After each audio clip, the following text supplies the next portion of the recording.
এইটা আমি পঢ়ি যাম আৰু অংকটা লিখি যাম চোৱা কি ক'লে যে 10 কেজি বৰৰ বস্তু এটা মাটিৰ পৰা 6 মিটাৰ ওপৰত থকা অৱস্থাত তাত সজ্জিত হৈ থকা শক্তিৰ পৰিমাণ উলিওৱা চোৱা ইয়াত আমাৰ কি কৰে কথা নাপাতিবা ইয়াত আমাৰ কি কৰে চোৱা যে 10 কেজি বৰৰ বস্তু এতিয়া আমাৰ কিমান কেজি বৰ ক'লে 10 কেজি এতিয়া আমি লিখিম বৰ ইয়াত আমি লিখি দিম বৰ বৰ লিখিবলৈ হ'লে আমাৰ কি লিখিব লাগিব ইয়াত m এই আমি m টো লিখি দিম m ইকুৱেল টু কিমান কেজি ক'লে আমাৰ 10 কেজি এতিয়া আমি 10 কেজি লিখি দিম m ইকুৱেল টু 10 কেজি এই আমি কেজি লিখিছো অসুবিধা আছে নে তাৰ পাছত কি ক'লে চোৱা যে বস্তু এটা মাটিৰ পৰা 6 মিটাৰ ওপৰত থকা অৱস্থাত মাটিৰ পৰা কেই মিটাৰ ওপৰত ক'লে 6 মিটাৰ এতিয়া আমি লিখিম উচ্চতা মাটিৰ পৰা কিমান মিটাৰ ওপৰত ক'লে 6 মিটাৰ আচ্ছা মাটিৰ পৰা যদি তুমি বস্তু এটা ওপৰত উঠাই দিয়া কি হ'ব উচ্চতা হ'ব হয় নহয় ইয়াত লিখিম আমি উচ্চতা সো উচ্চতা লিখিবলৈ হ'লে উচ্চতাৰ আমাৰ ইংলিছ নামটো কি আছিল হাইট হয় নহয় কি আছিল হাইট এতিয়া হ'ল আমাৰ ব্ৰেকেটৰ ভিতৰত কি লিখিব লাগিব x ইকুৱেল টু আমাৰ কিমান কৈ দিলে পাছত 6 মিটাৰ এতিয়া আমি 6 মিটাৰ আমি লিখি দিম অসুবিধা আছে নে তাৰ পাছত আমাৰ কি ক'লে কোৱাচোন ওপৰত থকা অৱস্থা সজ্জিত হৈ থকা শক্তিৰ পৰিমাণ উলিওৱা এতিয়া চোৱা আমাৰ এতিয়া ক'লে যে ওপৰত তুমি তুলিছা এটো কিমান শক্তি খৰচ হৈছে বুজি পাইছানে যে বস্তু এটা যদি মাটিৰ পৰা আমি 6 মিটাৰ ওপৰত উঠাই দিও তেতিয়া হ'লে আমাৰ শক্তিটো কিমান খৰচ হৈছে সেই শক্তিৰ পৰিমাণটো আমাক কি কৰিবলৈ দিলে উলিয়াবলৈ দিলে তেতিয়া সেই শক্তিটো যে আমাক উলিয়াবলৈ দিলে সেইটো আমাৰ কি শক্তি সজ্জিত হৈ আছে স্থিতি শক্তি হয় নহয় আগতে আমি কি কৰিছিলো গতি শক্তি এতিয়া আমাৰ কি হ'ব স্থিতি শক্তি স্থিতি শক্তি যে আমি লিখিম চোৱা ইয়াত আৰু এটা বস্তু আৰু বুজিব লাগিব তৰল ইয়াত আমাৰ কি বুজিব লাগিব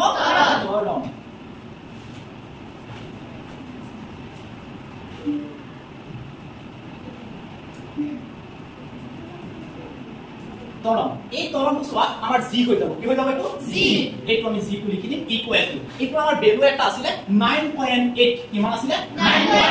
9.8 টো আমি লিখি দিছিলো বুজি পাইছানে এতিয়া চোৱা আমি যে মাটিৰ পৰা 6 মিটাৰ ওপৰত যে বস্তুটো আমি ৰাখিছিলো সেইটো আমাৰ স্থিতি শক্তি উলিয়াব দিছে কি শক্তি উলিয়াব দিছে স্থিতি শক্তি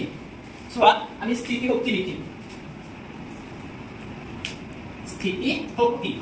স্থিতি শক্তি আমি লিখিম তাৰ পাছত চোৱা স্থিতি শক্তি লিখিবলৈ হ'লে আমাৰ গতি শক্তিটো আছিল আমাৰ কাইনেটিক এনাৰ্জি আৰু স্থিতি শক্তিটো আমাৰ কি হ'ব পটেনশিয়াল এনাৰ্জি হ'ব না নাই হ'ব এতিয়া পটেনশিয়াল এনাৰ্জিটো আমাৰ লিখিব লাগিব সো পটেনশিয়াল এনাৰ্জিটো আমি লিখিম এইটো আমাৰ কি হ'ব p ফৰ কি হৈ যাব পটেনশিয়াল e ফৰ কি হ'ব আমাৰ এনাৰ্জি এইটো আমাৰ কি হৈ যাব পটেনশিয়াল এনাৰ্জি ইকুৱেল টু এইটো আমাৰ কি কৰিব দিলে উলিয়াব দিলে কি কৰিব দিলে এতিয়া আমি এইটো উলিয়াম চোৱা এতিয়া আমি লিখিম যে আমি জানো যে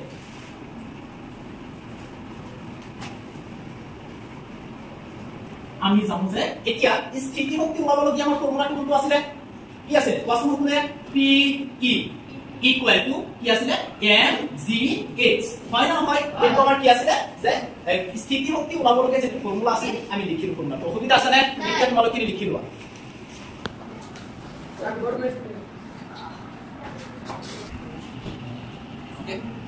এতিয়া চোৱা এতিয়া আমি কি কৰিম যে আমাৰ এইটো ওলাব লাগে হয় না নহয় চোৱা এইটো আমাৰ পি ই আছে আমি কি কৰিম চোৱা এইটো পি ই আমি লিখি দিলো ইয়া পি ই আমি পি ই টো লিখি দিছো তাৰ পাছত চোৱা এতিয়া আমি কি কৰিম যে পি ই ইকুৱেল টু আমি লিখিছো তাৰ পাছত কি আছে আমাৰ m হয় না নহয় m ৰ ভ্যালুটো আমাৰ কিমান আছে চোৱাচোন 10 কেজি কিমান আছে 10 কেজি আমি কেজি টো ইয়াত নিলিখো ডাইৰেক্ট m ৰ ঠাইত আমি কিমান লিখিম 10 লিখি দিম চোৱা 10 আৰু g ৰ মাজত আমাৰ কি চিন আছে এই আমি পূৰণ চিন দি দিম তাৰ পাছত চোৱা এইটো g হয় না নহয় g ৰ ভ্যালুটো আমাৰ ইয়াত কিমান আছে 9.8 এই আমি 9.8 টো আমি লিখি দিম তাৰ পাছত চোৱা এই g আৰু h এই দুটা মাজত ইয়াত কি আছে গতিকে আমি পূৰণ চিনটো দি দিম তাৰ পাছত আমাৰ কি আছে